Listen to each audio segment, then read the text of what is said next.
Bonjour amateurs de savoir inutile. Dans une vidéo il n'y a pas très longtemps, je vous ai annoncé que serait révélée bientôt une peut-être démonstration d'un des 7 problèmes du millénaire, l'hypothèse de Riemann. Un problème qui, si vous le résolvez, vous gagnez 1 million de dollars.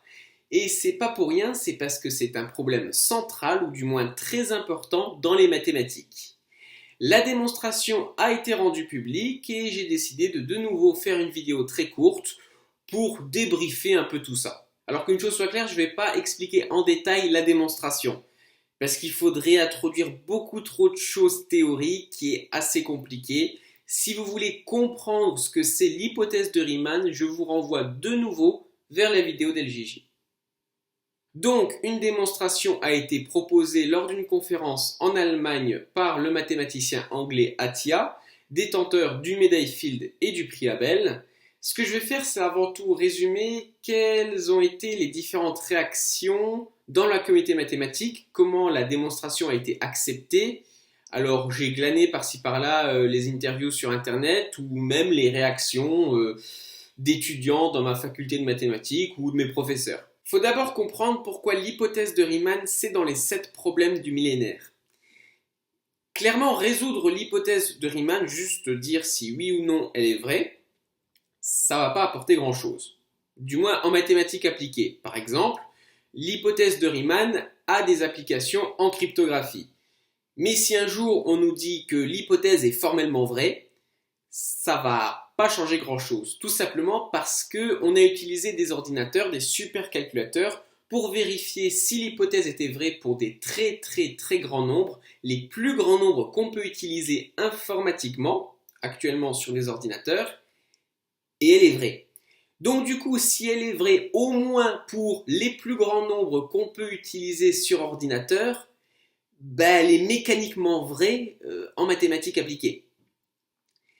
L'important dans la résolution de l'hypothèse de Riemann, c'est comment on la résout. Parce que ça pourrait montrer des faiblesses. Moi, je m'intéresse à la cryptographie puisque c'est le seul domaine où je peux à peu près ne pas dire de bêtises.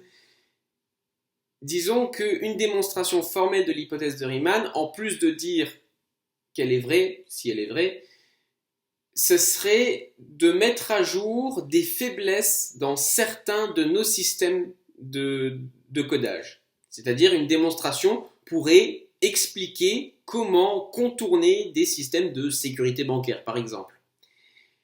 Ça, c'est la première chose. La deuxième chose, il peut y avoir aussi et surtout des grandes avancées en mathématiques théoriques.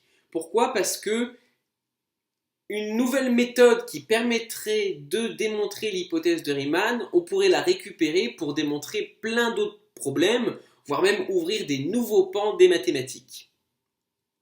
Ça, c'est pourquoi l'hypothèse de Riemann est dans les 7 problèmes du millénaire, parce que on pense que si elle est résoluble, si un jour on arrive à mettre au point une démonstration, eh bien ça ferait intervenir des nouveaux outils qui pourraient complètement ouvrir des nouvelles théories dans les mathématiques.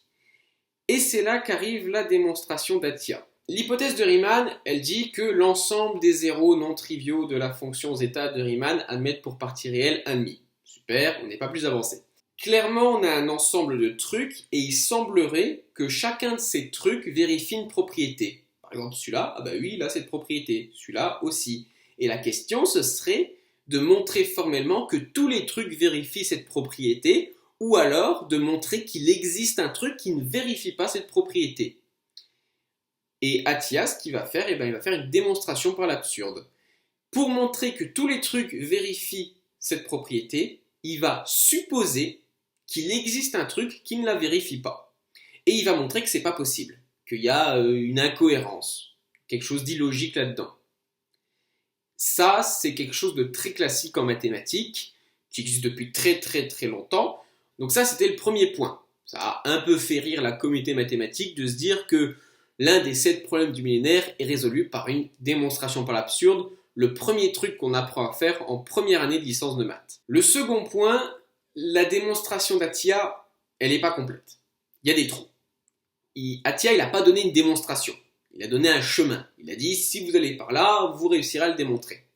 Il a donné une liste d'arguments, mais il n'y a rien de rédigé. En plus, pour faire ses arguments, enfin son argumentation, il a introduit des notations, des nouveaux concepts, qui fait que si on veut véritablement se pencher sur ces arguments, eh bien, il faut d'abord étudier tout ça, et ça risque de prendre du temps. Finalement, si on devait résumer tout ça, Attia n'a pas donné une démonstration complète, mais plutôt une suite d'arguments. Peut-être qu'il y a une erreur dedans, comme j'ai dit, il faut le temps qu'on se penche dessus.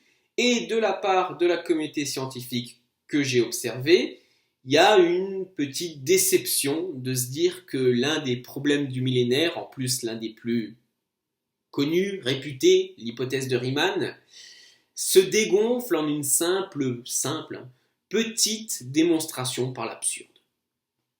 C'est encore loin d'être fini, à mon avis on va avoir encore pas mal de nouvelles là-dessus, il y a des gens qui se penchent sérieusement sur le problème. S'il y a des grosses infos, je vous tiendrai informé. Alors en attendant, n'hésitez pas à briller en société. A plus.